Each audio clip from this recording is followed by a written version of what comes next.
the call, we had the Iranian foreign minister going to St. Petersburg, meeting with Vladimir Putin. Then later on, we had the phone call, which it seems that Vladimir Putin called Donald Trump. They talk about what's going on, both case in Ukraine and in the Middle East. And here is what Donald Trump said about that phone call.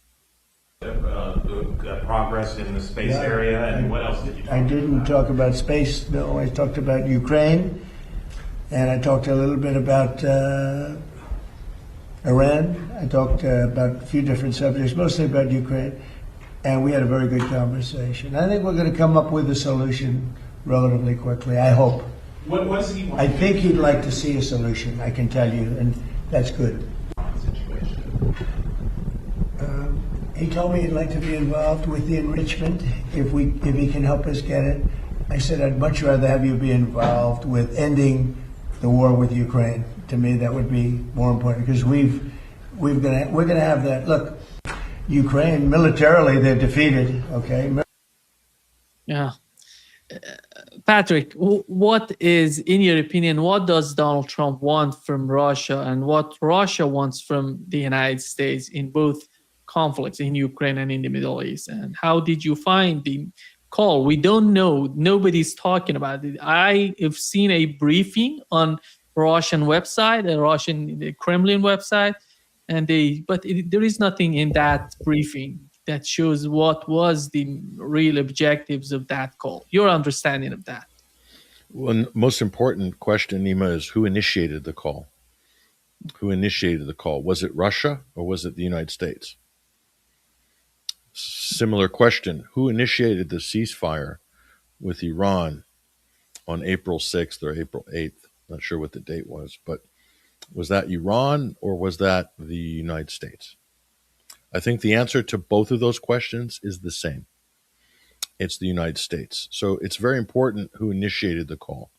And I think it was, that looked like to me personally, that's a panic phone call from the White House after the meeting with Abbas Araghchi and Vladimir Putin in St. Petersburg. That's my reading of it, just the timing. I don't think that's a coincidence. The Ukraine conflict, it's not even on the map geopolitically or the news cycle. And as we know with Donald Trump, everything's about the news cycle.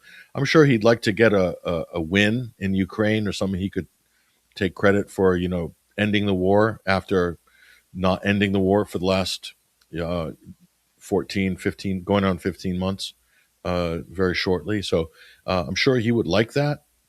But Russia doesn't want anything from the U.S. other than something productive. So and it goes back to the original point with the Ukraine story is Russia's been very, very persistent in their demands. And they want the United States and their delegation to address the root causes of the conflict. Because if you don't, it's common sense, if you don't address the root causes of the conflict, then you can't possibly even pretend to be able to chart a course towards an armistice or a binding agreement or political settlement at the end. It's just impossible because you can't agree on the premise of how the thing started to begin with legally and so forth. So this is where the U.S. will never be able to meet the Russians on that point. They can't because the U.S. started the war in Ukraine. That's the point. The U.S. did, the EU did, NATO did. They started the war in Ukraine, and that's fact. And there was a UN Security Resolution 2202 that more or less admits that. In other words, there was a peace process, and the Europeans and the Americans basically sabotaged it because they wanted this war to happen in Ukraine. So that's established fact, at least from the Russian side. They understand that, obviously, but the West, the U.S. and the West will never. I don't think it would be very difficult for them to ever admit it. At least with the current administrations we have, governments in Washington and in Brussels, I think it's impossible. If a Democrat government came in Washington, they would never address the root causes because they would have to basically impale Barack Obama and Joe Biden onto the cross of geopolitical responsibility for starting that conflict. So the Russians I think the conversation the Russians and the Iranians had in Moscow, I think there's a real meeting of the minds because both countries, both governments have gone through a similar experience here. And both of them are in a similar position vis-a-vis the United States and the Western power structure, whereby these are both basically untoward, dead-end wars of aggression that have been waged and proxy wars, whereby Ukraine plays a similar role in a sense to Israel, where it's being used as in a way as the American proxy against Iran, although it is a direct adversary of Iran is a direct adversary, an existential threat to the state of Israel in terms of its legitimacy in the region. But Iran's been able to bleed out the U.S. economy and part of its military industrial complex as a result of this conflict. And Israel is also playing that, trying to bleed out the Iranians, and it hasn't worked. Similarly, the Ukraine has tried to bleed out Russia on behalf of the West, and it hasn't worked. But Russia's bled out the European economy and the legitimacy of its political leadership as a result of this war. So when the Iranians and the Russians get together, they're in this very similar chess match, and their interests converge. And I think you're now seeing Russia moves very slow, and Russia's learned its lessons of being actively involved in West Asia, and Russia came to the aid of Syria, to the Syrian Arab Republic in 2015. In the fall, October 2015, they intervened and they turned the tide of that conflict that was very much going against the Assad government at the time. And Russia put in a major commitment in terms of its air force and also reinforcing its warm water port in Tartus.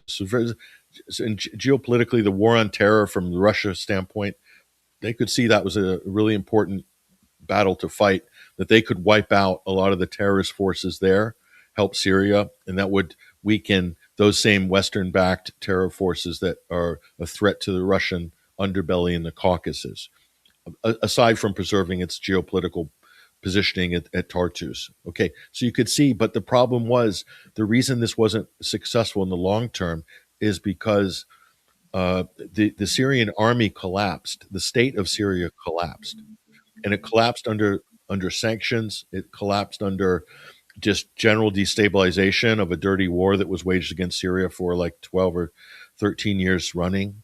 And it led to the collapse of their state, and the head of state, Bashar al-Assad, fled to Moscow. But Russia couldn't step forward and fight a war on behalf of Syria if Syria itself wasn't able to fight that war.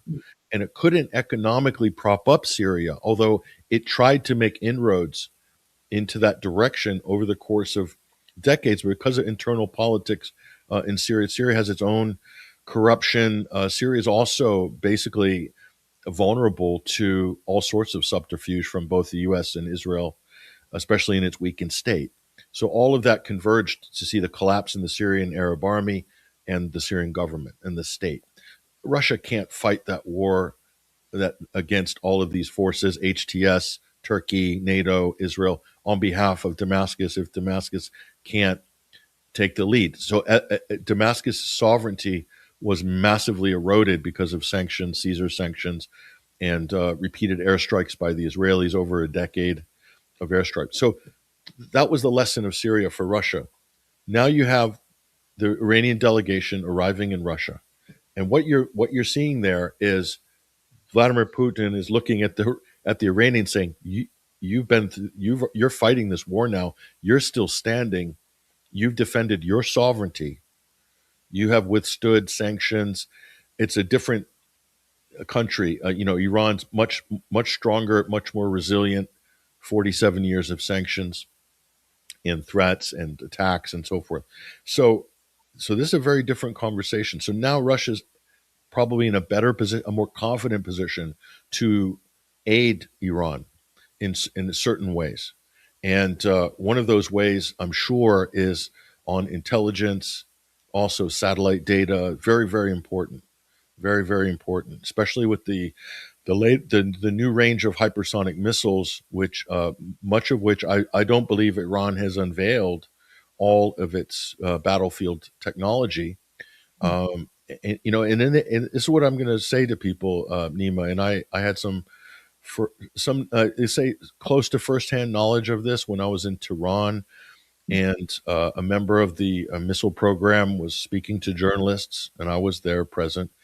And he said, we have missiles, high altitude missiles that can redirect mid-flight and can change direction multiple times and hit moving targets.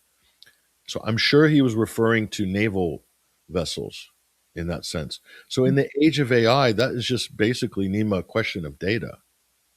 So the U.S. also have this, some of this on the AI side. The technology is being used to track, what they call shadow fleets or dark fleets.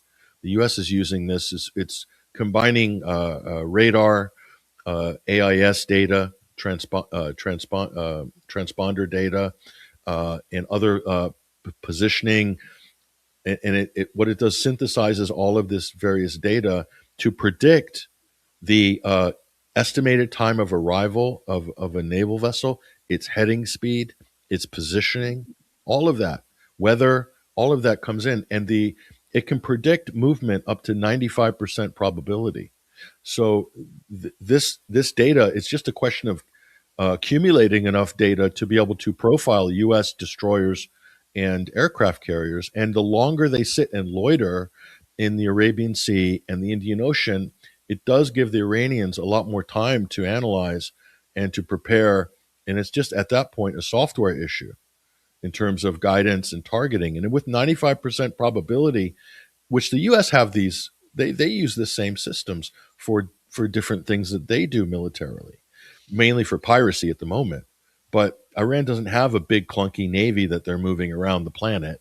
So it's not really an issue for Iran, but for America, it is an issue because the longer they loiter, the more time Iran has to implement types of solutions that would probably really handicap the United States because they're so reliant on naval power.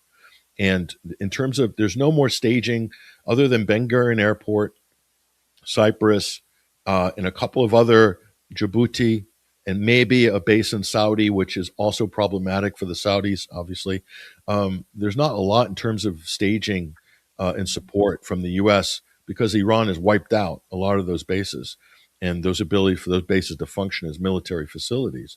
So that means everything's on the naval power at that point.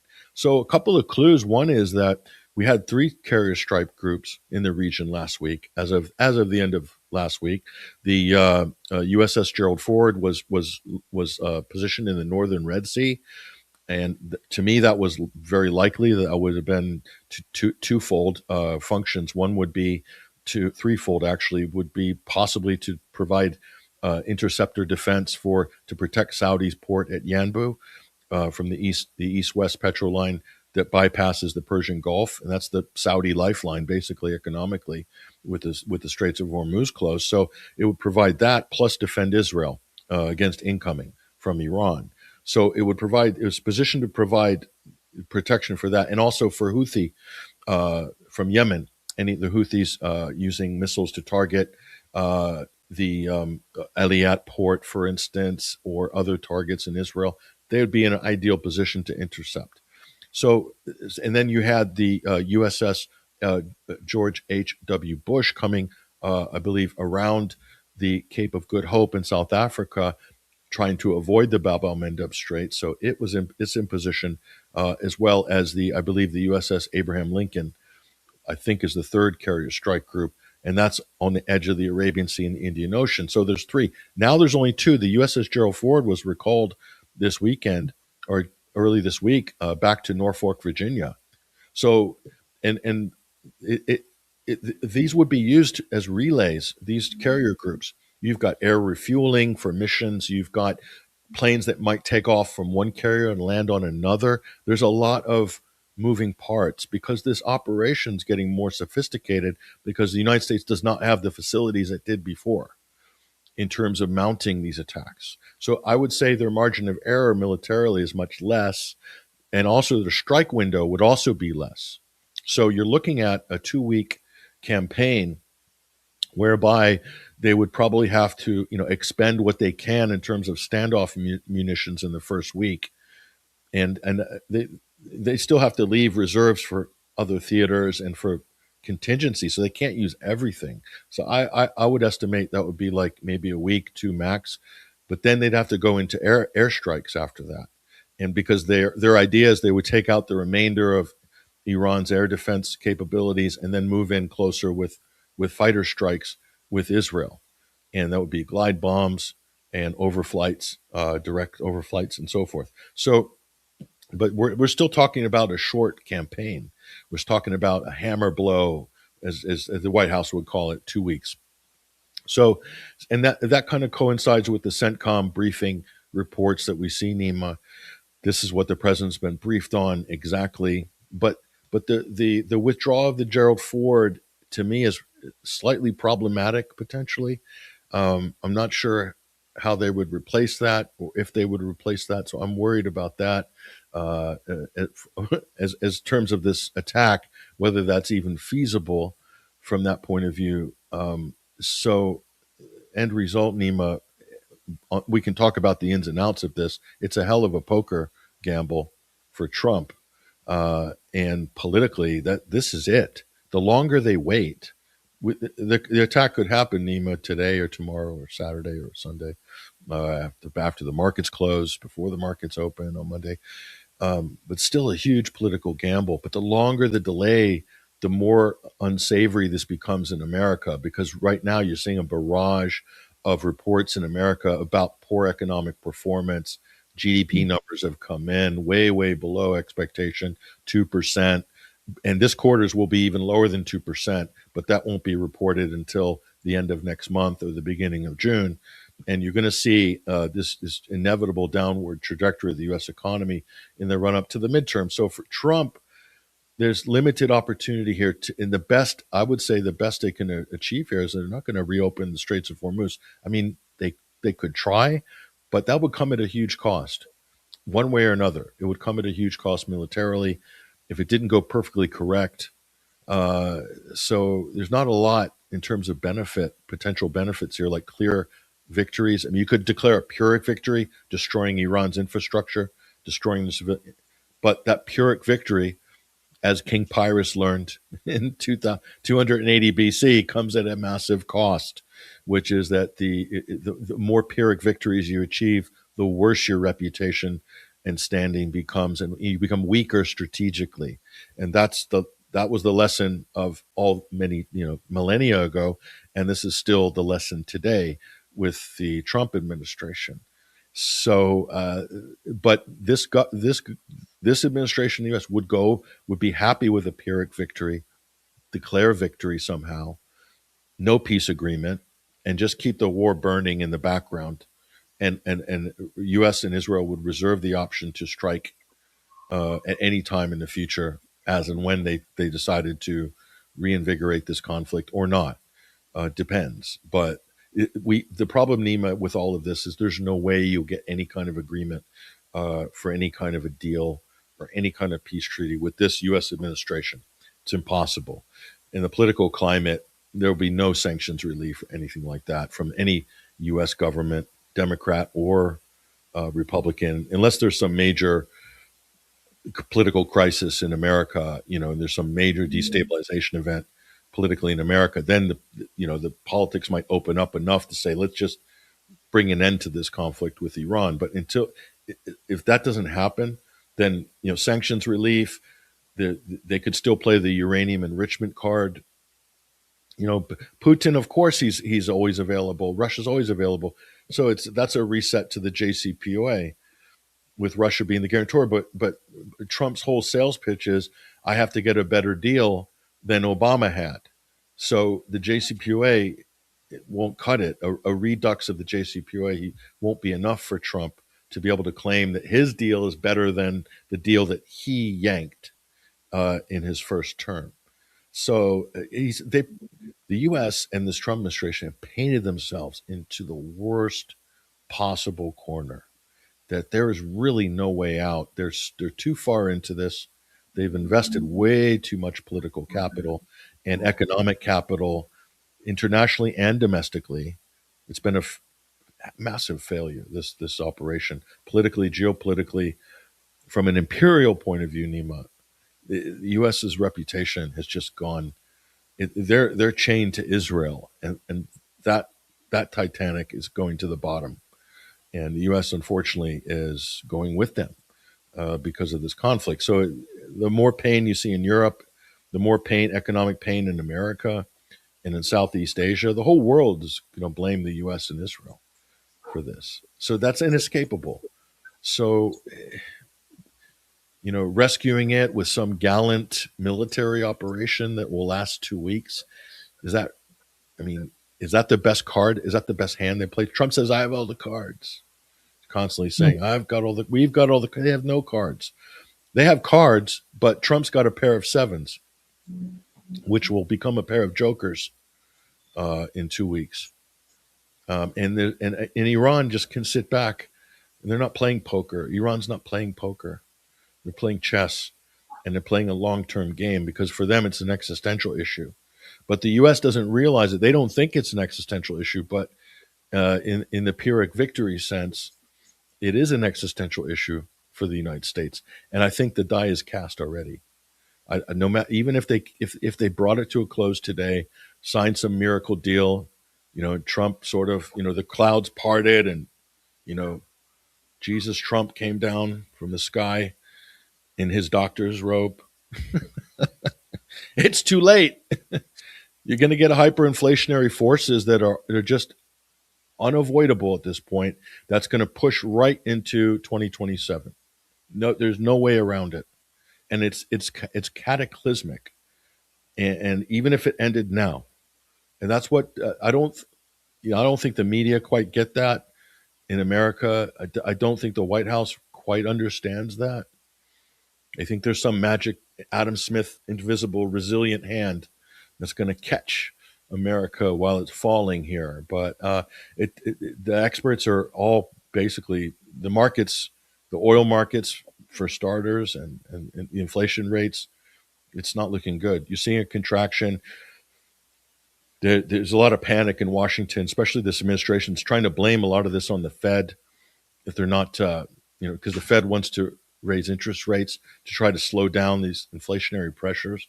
The Trump administration don't want to do that. They want to open up lower the interest rates and raise liquidity and all this other stuff.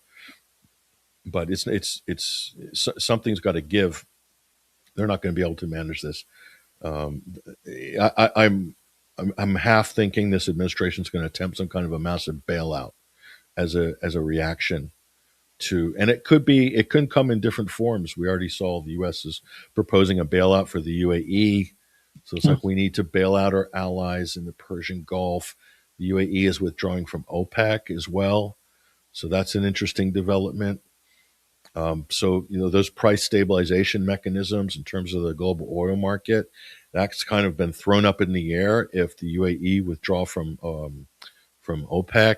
That's clearly the United States is potentially behind that. So I don't know how that's going to shake out, in the long run, but it means that, in terms of volatility and price consistency and all of these things like consistency, volatility, these are major factors in the global economy because you start to see the tightening up of the economy if investors and capital don't have clarity in the markets, clarity in where they're going to be putting their money, then there's going to be a contraction in trade, in investment, in all of these things. And if the only safe haven right now is China, where's the capital going? It's going to go to Asia. It's going to see that as a safe haven. And so you're going to see capital leaving the West and going east. And that's been happening for a while, actually. But it's going to accelerate if the U.S. and Europe continue down this suicidal I would say, suicidal path that they're currently on.